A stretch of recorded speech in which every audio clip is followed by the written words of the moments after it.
Hello साथियों, RSD coaching classes में आप सभी का स्वागत है। कैसे हो? अच्छे हो? स्वस्थ हो? अच्छे से पढ़ाई कर रहे होंगे। अभी हाल ही में अपने लोकसभा के चुनाव हुए, उसी चुनाव की आज हम बात करेंगे। आज का जो अपना विषय होगा वो इस चुनाव से संबंधित ही होगा, लोकसभा चुनाव 2024। देखो, जो अपने लोकसभा के जो चुनाव होते हैं तो सबसे पहले बात तो यही करेंगे कि लोकसभा के चुनाव करवाता कौन है। तो इनके लिए संविधान में एक हमने कमीशन बना रखा है जिसका नाम है केंद्रीय निर्वाचन आयोग। केंद्रीय निर्वाचन आयोग, यह जो आयोग है इसका जो हमें उल्लेख मिलता है वो उल्लेख मिलता है संविधान के भाग 15 में मिलता है। भाई, संविधान का कौन सा भाग है? भाग 15 में केंद्रीय निर्वाचन आयोग का उल्लेख मिलता है। अच्छा, किस अनुच्छेद में उल्लेख मिलता है? तो हमारे जो संविधान के अनुच्छेद हैं भाग 15 के 324 से लेकर 329 तक इसमें उल्लेख मिलता है। हमारा जो केंद्रीय निर्वाचन आयोग है इसका जो गठन हुआ था वो 25 जनवरी 1950 को हुआ था। 25 जनवरी 1950 को गठन हुआ। संविधान लागू हुआ 26 जनवरी को। इससे पहले हमने ये वाली चीज संविधान में लिख दी। तो प्रश्न आता है, बताओ केंद्रीय निर्वाचन आयोग कैसी संस्था है? उसमें ऑप्शन आएगा संवैधानिक, गैर संवैधानिक, वैधानिक, इनमें से कोई नहीं। तो क्या संविधान में उल्लेख है तो संवैधानिक संस्था होगी, इसलिए यह एक संवैधानिक संस्था है। कैसी संस्था भाई? संवैधानिक, जिसका उल्लेख संविधान में है। यह एक संवैधानिक संस्था है। संस्था को निकाय भी बोलते हैं। उसके बाद यह आता है भाई, केंद्रीय निर्वाचन आयोग का गठन क्यों किया गया? तो यह चुनाव करवाता है। क्या करवाता है? तो किस चीज के चुनाव करवाएगा? तो भाई ये जो चुनाव करवाता है ये करवाता है आपका राष्ट्रपति का। किसका? राष्ट्रपति, उपराष्ट्रपति। उपराष्ट्रपति के करवाता है, आपके लोकसभा के करवाता है, राज्यसभा के करवाता है,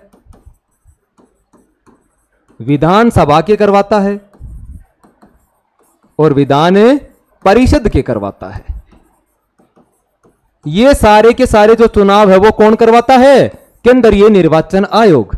तो बचा पंचायती राज, जैसे ग्राम पंचायत है, पंचायत समिति है, जिला परिषद है, जो आपकी स्थानीय स्वशासन है, इनके जो चुनाव है वो करवाता है राज्य निर्वाचन आयोग। और पंचायती राज को छोड़कर जितने भी देश के चुनाव होते हैं वो कौन करवाता है भाई? केंद्रीय निर्वाचन आयोग करवाता है। ठीक है भाई। फिर प्रश्न आएगा कि केंद्रीय निर्वाचन आयोग ने देश में पहले चुनाव कब करवाए? देश के प्रथम आम चुनाव, देश के जो प्रथम चुनाव होते हैं ये होते हैं 1951-52 में चुनाव होते हैं। 1951-52 में देश में पहली बार आम चुनाव करवाए गए। तो लोकसभा के चुनाव भी कब होंगे?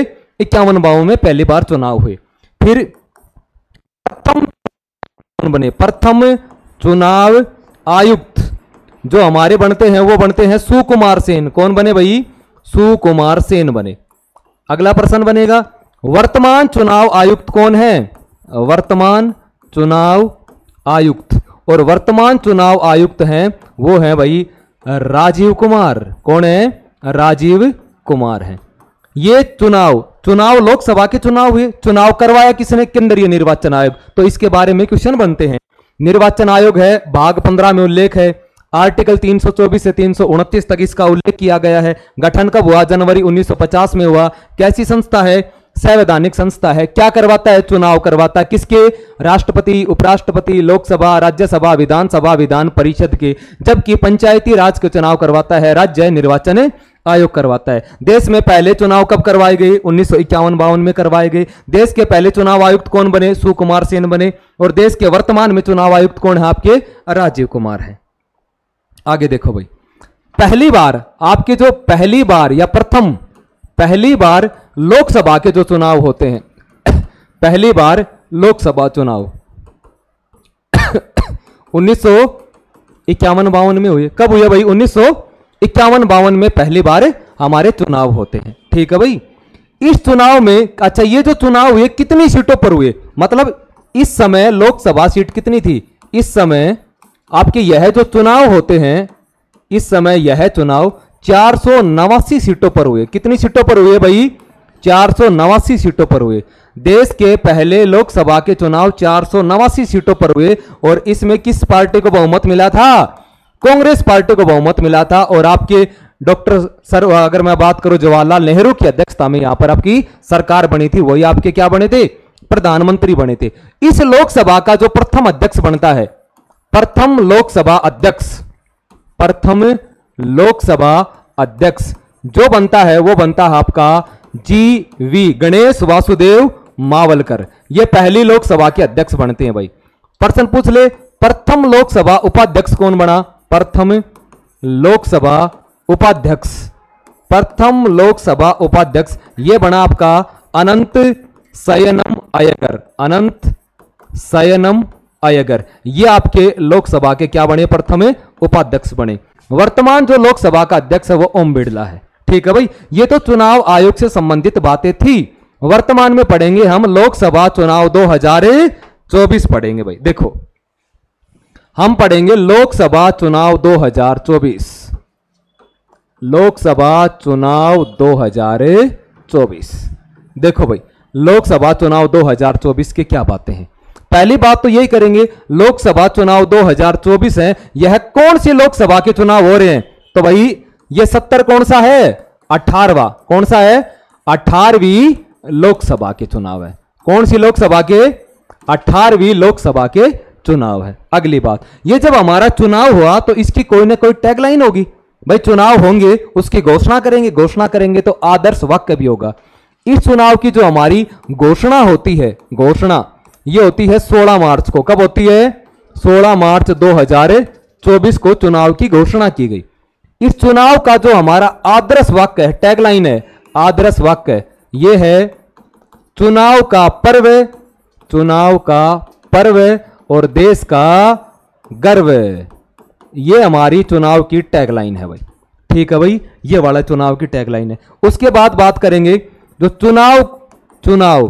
चुनाव की जो समय है, समय मतलब तारीख, ये शुरुआत होगी 19 अप्रैल 2024 से लेकर 1 जून 2024 तक।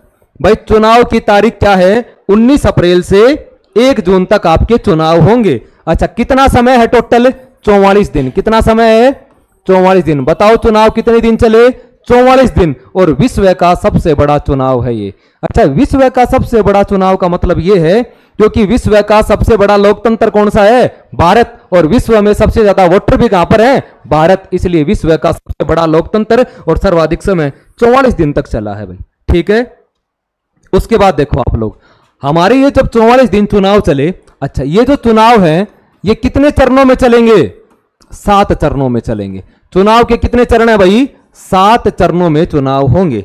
ठीक है भाई, चुनाव 44 दिन चले 19 अप्रैल से 1 जून तक। और चुनाव में कितने चरण रखे गए, 7 चरण रखे गए। पहला चरण देखो, अगर हम बात करें तो पहला जो चुनाव होता है पहले चरण को वो होगा 19 अप्रैल को। कब होगा भाई, 19 अप्रैल को। फिर होगा आपको 26 अप्रैल को। फिर अगला चरण आएगा आपका 7 मई। फिर अगला आएगा आपका 13 मई। फिर अगला आएगा आपका 20 मई। और अगला चरण आएगा आपका 25 मई। और अंतिम चरण आएगा आपका 1 जून। ये चुनाव के 7 चरण है। एग्जाम में पूछ लेते हैं कई बार, निम्नलिखित में से किस चरण में चुनाव नहीं हुए, कोई भी एक डेट नहीं देगा तो आपको 7 चरणों में चुनाव हुए। अच्छा चुनाव होंगे 543 सीटों पर। तो इन चरणों में कितनी कितनी सीटों पर चुनाव हुए तो मैं आपको बताऊं। 19 अप्रैल को 102 सीटों पर चुनाव हुए। कितनी सीटों पर भाई, 102 सीटों पर चुनाव हुए। 26 अप्रैल को चुनाव होते हैं 89 सीटों पर। और 7 मई को चुनाव होते हैं 94 सीटों पर। और 13 मई को चुनाव होते हैं 96 सीटों पर। और 20 मई को चुनाव होते हैं आपके 49 सीटों पर। और 25 मई को होते हैं आपके 57 सीटों पर। और 1 जून को होते हैं आपके 57 सीटों पर। सभी राज्यों और केंद्र शासित प्रदेशों में जहां पर विधानसभा है वहां के जो चुनाव है वो सारे के सारे आपके 7 चरणों में संपन्न हुए। 7 चरण आपके ये वाले हैं। कितनी सीटों पर चुनाव होते हैं आपके, कुल सीट होती है आपकी, कुल कितनी सीट थी, कुल सीट है आपकी 543। कितनी सीटों पर चुनाव हुए, 543 सीटों पर चुनाव हुए। लेकिन एक सीट है भाई, कौन सी सीट है, लेकिन गुजरात की एक सीट थी। कहां की, गुजरात की एक सीट थी। कौन सी लोकसभा क्षेत्र, सूरत लोकसभा क्षेत्र। और वहां का बीजेपी उम्मीदवार था, बीजेपी उम्मीदवार। और बीजेपी उम्मीदवार है उसका नाम था मुकेश दलाल। क्या नाम था भाई? मुकेश दलाल। और इसको सर्वसम्मति से, अगर मैं यूं कहूं, निर्विरोध चुन लिया गया। तो भाई एकमात्र सीट जहां पर निर्विरोध चुन लिया गया वो कौन सी है? सूरत लोकसभा क्षेत्र। सूरत कहां है? गुजरात में है, आपकी ताप्ती नदी के किनारे है। और यहां का बीजेपी उम्मीदवार था जिसका नाम था मुकेश दलाल। इसको सभी ने निर्विरोध रूप से चुन लिया गया। तो सीट कितनी बची? 542। 542 सीटों पर आपके चुनाव होते हैं। ठीक है भाई। अच्छा, चुनाव में भाग लेती है जनता, आपको पता ही है। चुनाव में मत का प्रयोग कौन करती है? जनता मत का प्रयोग करेगी। और भारत की जो जनसंख्या है वो लगभग भाई 140 करोड़ है। जनसंख्या भारत की 140 करोड़ जनसंख्या है। लेकिन आपको पता है वोट डालने की जो हमारी आयु है वो कितनी है? 18 वर्ष। वोट डालने की आयु, वोट डालने की आयु वर्तमान में कितनी है? 18 वर्ष है भाई, 18 वर्ष है। अच्छा, पहले कितनी थी? पहले यह आयु कितनी थी? 21 वर्ष थी। तो भाई पहले 21 वर्ष थी, वर्तमान में कितनी है? 18 वर्ष है। तो भाई 21 से 18 कब करेंगे? तो 21 से 18 कब होती है? यह 61वां संविधान संशोधन। 61वां संविधान संशोधन कब हुआ? 1989। और इसमें वोट डालने की आयु 21 से घटाकर कितनी कर दी? 18 कर दी। और उस समय आपके प्रधानमंत्री हुआ करते थे वो राजीव गांधी हुआ करते थे। ठीक है भाई। आपकी जो 543 सीटों पर चुनाव होते हैं एक निर्विरोध रूप से चुन ली गई। तो आपकी जो जनता ने भाग लिया, भारत की जनसंख्या लगभग 140 करोड़ है। इसमें जो वोटर होते हैं वोट वही देंगे जिनकी आयु 18 साल पूरी हो चुकी है। और ये 18 साल वर्तमान में है, पहले कब थी? 21 वर्ष हुआ करती थी। 21 से घटाकर 18 कब की गई? तो 61वां संविधान संशोधन 1989 हुआ, राजीव गांधी के समय हुआ। उस समय आपके प्रधानमंत्री हुआ करते थे। और उस समय उम्र 21 से घटाकर कितनी कर दी? 18 कर दी भाई। अब देखो आपके जो कुल वोटर हैं, अगर मैं बात करूं 18 साल से जो ऊपर हैं भारत में, वो लगभग 96.8 करोड़ लोग थे। कितने करोड़ भाई? लगभग 96.8 करोड़ लोग थे जो अपने मत का प्रयोग कर सकते हैं, मतलब जिनकी उम्र 18 साल से ऊपर है। लेकिन भाई वोट कितने लोगों ने दिया? वोट दिया लगभग, अगर मैं बात करूं तो 64.2 करोड़ लोगों ने अपने मत का प्रयोग किया। अच्छा, इनमें अगर मैं महिलाओं की बात करूं, महिलाएं, आपकी जो महिलाएं थी वो लगभग 31.2 करोड़ थी। अगर हम कह सकते हैं कि इस चुनाव में पहली बार महिलाओं ने पुरुषों के समान भाग लिया। पहला जो लोकसभा चुनाव है 2024 का, इसमें महिलाओं की मतदाताओं की संख्या सर्वाधिक है। तो प्रश्न पूछ ले, बताओ किस चुनाव में सर्वाधिक महिलाओं ने अपने मत का प्रयोग किया? तो लोकसभा चुनाव 2024 में किया भाई। महिलाओं ने पुरुष के समान भागीदारी निभाई। ठीक है भाई। अब बात करेंगे, जब चुनाव हो गया पूरा का पूरा तो चुनाव की गिनती होगी। गिनती होगी तो भाई मतगणना कब करेंगे चुनाव की? 4 जून 2024। 4 जून 2024 को इस चुनाव की होगी गिनती, मतगणना। मतलब कौन सी पार्टी को कितनी सीटें मिली है। देखो बताएं कितनी क्या मिली है। पहली जो बड़ी बड़ी पार्टी आई है जिसको सबसे ज्यादा सीट मिली है वो कौन सी है? बीजेपी। और बीजेपी को कितनी सीट मिली? 240 सीट मिली। और 240 सीटों के साथ सबसे बड़ी पार्टी कौन सी है भाई? बीजेपी। दूसरी है आपकी कांग्रेस। कौन सी है? इसको मिली है 99 सीट। कितनी मिली है भाई? 99 सीट। तीसरी जो बड़ी पार्टी बनकर आई है वो आई है आपकी समाजवादी पार्टी। समाजवादी पार्टी, इसको मिली है 37 सीट। फिर आई है आपकी तृणमूल कांग्रेस, टीएमसी, तृणमूल कांग्रेस, और इसके पास आई है आपकी 29 सीट। फिर आई है आपकी डीएमके, जो आपके तमिलनाडु की सरकार है, स्टालिन की सरकार है, इसके पास आई है 22 सीट। फिर आता है आपका तेलुगु देशम पार्टी, चंद्रबाबू नायडू की सरकार है, इसके पास सीट आई है 16। फिर आता है आपका जनता दल। जनता दल का मतलब है नीतीश कुमार की पार्टी है और इसको सीट आई है 12। फिर आता है आपका शिवसेना। शिवसेना 2 गुट है भाई। एक शिवसेना वो है जो उद्धव ठाकरे की है, इसके पास आई है 9। और एक शिवसेना वो है जो एकनाथ शिंदे वाला गुट है, एकनाथ शिंदे वाला, और उसके पास आई हैं आपकी सीटें 7। और आम आदमी पार्टी, आप जो पार्टी है उसके पास कितनी आई है? 3 आई है। जो बीजेपी पार्टी है 240 सीट मिली है। बीजेपी आप जानते हो, बीजेपी का जो अध्यक्ष है वो जेपी नड्डा है, अमित शाह नरेंद्र मोदी की पार्टी है। कांग्रेस का अध्यक्ष है जो मल्लिकार्जुन खड़गे है, राहुल गांधी की पार्टी है, 99 सीट आई है। समाजवादी पार्टी है, उत्तर प्रदेश से चुनाव लड़ा था, अखिलेश यादव की पार्टी है। अखिलेश उत्तर प्रदेश से 37 सीटों के साथ भारत की तीसरी बड़ी पार्टी बनी है। तृणमूल कांग्रेस, ये ममता बनर्जी की पार्टी है, पश्चिम बंगाल में है फिलहाल, 29 सीट जीत कर आई है।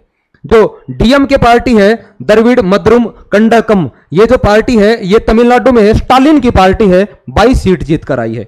आपका तेलुगु देशम पार्टी है, ये आंध्र प्रदेश के जो चंद्रबाबू नायडू है उनकी पार्टी है, 16 सीट जीत कर आई है। आपका जो जनता दल है, जो बिहार से नीतीश कुमार है, उनकी पार्टी आई है, यह 12 सीट जीत कर आई है। शिवसेना जो उद्धव ठाकरे वाला गुट है वह 9 सीट पर जीत प्राप्त की है।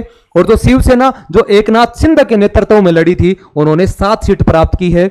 और आपकी आम आदमी पार्टी है उसने 3 सीट प्राप्त की है। लेकिन आपको एक बात पता है कि कुल सीट कितनी है?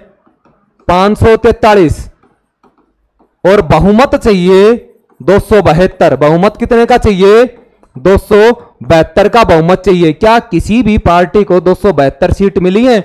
नहीं मिली। और 10 साल बाद बीजेपी 2014 में बहुमत की सरकार बनी थी, 2019 में बहुमत की सरकार बनी थी, वापस 10 साल बाद गठबंधन की सरकार बनेगी, क्योंकि किसी भी पार्टी के पास 272 सीटें नहीं है। अब 272 सीट नहीं है तो बीजेपी ने अपना अलायंस किया और कांग्रेस पार्टी ने अपना अलायंस किया। देखो अलायंस क्या बात होती है मैं बताऊं। जो बीजेपी पार्टी है उन्होंने अपना बनाया एनडीए। क्या बनाया? एनडीए। देखो एनडीए क्या होता है? National democratic alliance. इसका जो गठन करते हैं वो करते हैं 1998 में। अच्छा, बीजेपी पार्टी 84 से ही है, लेकिन एनडीए बनाते हैं वो कब बनाते हैं? 1998 में बनाते हैं। बीजेपी पार्टी के अध्यक्ष जेपी नड्डा हैं, लेकिन एनडीए के वर्तमान में जो अध्यक्ष बनाए गए थे वो अमित शाह हैं। कौन है भाई? अमित शाह को बनाया गया था, अमित शाह को बनाया गया था। और गठन कब होता है? 1998 में होता है। ठीक है भाई। इसमें क्या है? एनडीए क्या है? तो भाई बीजेपी प्लस सहयोगी दल से मिलकर क्या बनता है? एनडीए बनता है। जैसे बीजेपी में नीतीश कुमार शामिल हो गया, चंद्रबाबू नायडू शामिल हो गया, कोई शिवसेना अकाली दल शामिल हो गया। ये जो गठबंधन होता है, ये जो और 2 दल मिलाते हैं उसका समूह होता है। एनडीए का मतलब बीजेपी प्लस सहयोगी दल। और बीजेपी और सहयोगी दल कुल सीट जो इनको प्राप्त होती हैं वो होती हैं 292। कितनी सीट मिली है इनको? एनडीए को पूर्ण बहुमत 292 सीटों का मिला है। ये थी आपकी एनडीए, जिसमें बीजेपी और उसके सहयोगी दल आते हैं। एक है आपकी इंडिया, INDIA, इंडिया पार्टी। देखो इसमें क्या है? इसकी फुल फॉर्म होती है इंडियन नेशनल डेवलपमेंटल इंक्लूसिव का मतलब होता है समावेशी अलायंस। और इसका जो गठन होता है वो होता है भाई आपका जुलाई 2023 में। और इसके जो अध्यक्ष हैं वो आपके कांग्रेस के अध्यक्ष हैं मल्लिकार्जुन खड़गे, आपका मल्लिकार्जुन खड़गे। अच्छा, इसमें कौन आएगा? इसमें आएगा कांग्रेस और सहयोगी दल, कांग्रेस प्लस उसके सहयोगी दल जो उसके साथ चुनाव लड़ते हैं, सहयोगी दल। और कांग्रेस और सहयोगी दल को सीट मिली है 234। कितनी मिली है भाई? 234 सीट मिली है। सभी पार्टियों की सीटें मैंने बता दी। अब एनडीए और उसके जो सहयोगी दल हैं उसके पास तो सीट है 292, और कांग्रेस और उसके सहयोगी दल हैं उसके पास सीट कितनी है? 234। 272 सीट चाहिए, इस पार्टी के पास 292 सीट है। तो यह पार्टी अपनी क्या बनाएगी? सरकार बनाएगी। ऐसा अनुमान लगाया जा रहा है कि 9 तारीख को नरेंद्र मोदी, मतलब एनडीए सरकार ने अपना जो नेता है वो नरेंद्र मोदी को तीसरी बार चुन लिया है। और ऐसा अनुमान, सूत्रों के मुताबिक ऐसा अनुमान लगाया जाता है कि 9 तारीख को यानी 9 जून को क्या कर सकते हैं? नरेंद्र मोदी शपथ ग्रहण कर सकते हैं। ठीक है भाई। जो अन्य सीट है वो है 17। अन्य सीट कितनी प्राप्त हुई है? 17। 292 एनडीए को, 234 इंडिया को, और अन्य कितनी है भाई? 17 सीटें। ठीक है। फिर प्रश्न आएगा, ये जो लोकसभा चुनाव 2024 हुए हैं इसमें कितनी महिलाएं चुनकर आई? प्रश्न पूछ ले, लोकसभा चुनाव इसमें जो महिलाएं आई हैं 2024 में, वो आई हैं 70 महिलाएं। कितनी महिलाएं चुनकर आई हैं भाई? 70 महिलाएं चुनकर आई हैं। लेकिन 2019 में यह संख्या कितनी थी? 78। कितनी थी भाई? 78 थी। तो महिलाओं की भागीदारी क्या हुई है? कमी आई है। और आपको पता है कि 33% महिला होना क्या है? अनिवार्य है, लेकिन उसका महज ये 13-14% के आसपास है। ठीक है भाई। तो 2019 में जो टोटल महिला सांसद थी वो थी 78, लेकिन 2024 के इलेक्शन में कितनी महिलाएं जीत कर आई हैं? 70 महिलाएं जीत कर आई है। ठीक है। अब बात करेंगे कि जो चुनाव हुए हैं, उस चुनाव में जो हमारे प्रमुख नेता है उनका चुनावी क्षेत्र कौन कौन सा था। जैसे बात करते हैं प्रमुख नेताओं का चुनावी क्षेत्र,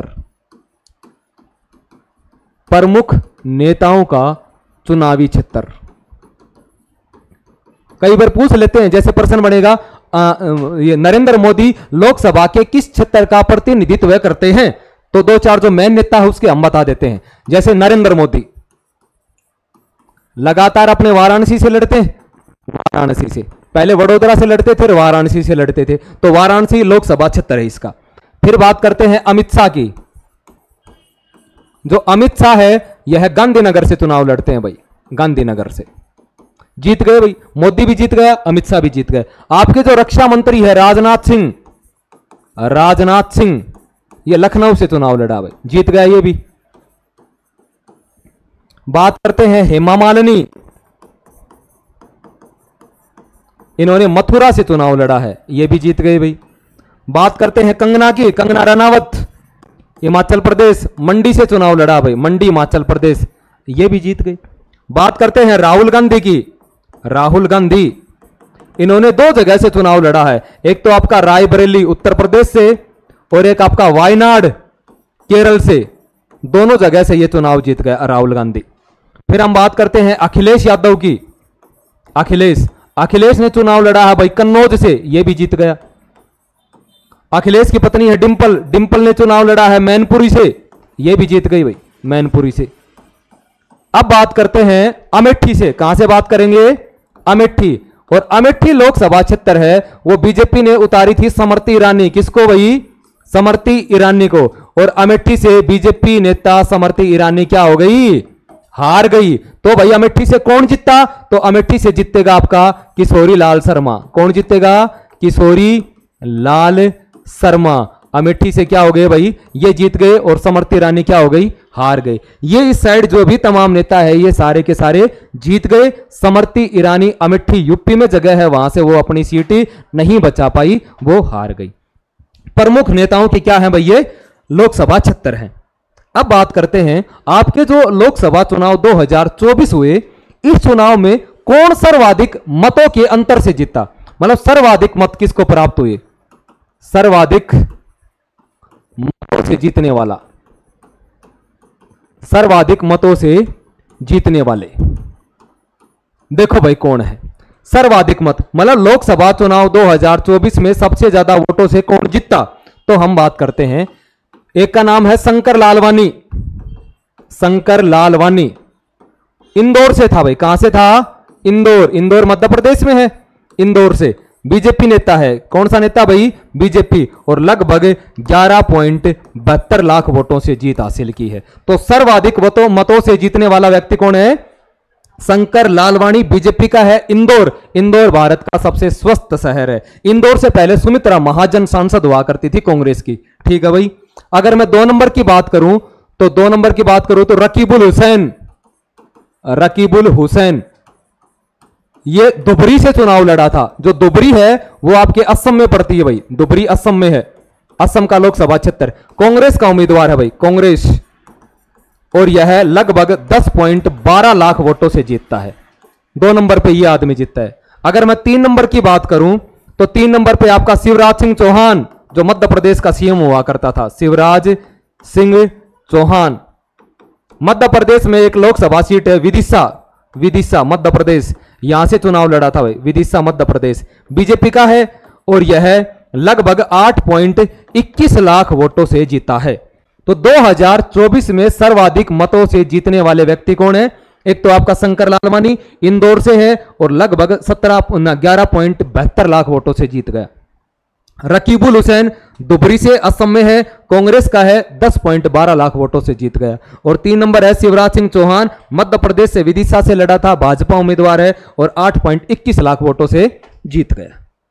फिर बात करेंगे सबसे कम यानी न्यूनतम, सबसे कम वोटों से जीतने वाला, सबसे कम वोटों से जीतने वाला मतलब न्यूनतम अंतर से जीतने वाला व्यक्ति कौन है? तो हम बात करते हैं, एक व्यक्ति है रविंदर दत्तराम बक्कर। यह बंबई से चुनाव लड़ा था भाई। बंबई में एक लोकसभा क्षेत्र पड़ता है north west, Bombay north west, यहां से चुनाव लड़ा था। शिवसेना का है, ये शिवसेना का है। और भाई इन्होंने लगभग 48 वोटों से जीत प्राप्त की है। कितने वोटों से? महज 48 वोटों से। शिवसेना का है रविंदर दत्तराम बक्कर, बंबई नॉर्थ वेस्ट से लड़ा, शिवसेना का 48 वोटों से जीत गया। 2 नंबर का है, वो आता है अतुल प्रकाश। कौन है भाई? अतुल प्रकाश, और वो 684 वोटों से जीतता है, वो केरल से है। अतुल प्रकाश 684 केरल से आता है। अब बात करेंगे भाई लोकसभा जो आपके चुनाव होते हैं, लोकसभा चुनाव लड़ने के लिए न्यूनतम आयु कितनी चाहिए? न्यूनतम आयु चाहिए आपको 25 वर्ष। अगर आपसे राष्ट्रपति पूछे 35, उपराष्ट्रपति 35, राज्यपाल 35, राज्यसभा 30, लोकसभा 25, प्रधानमंत्री 25, पंचायती राज 21, वोट डालने की 18। समझ जाओगे?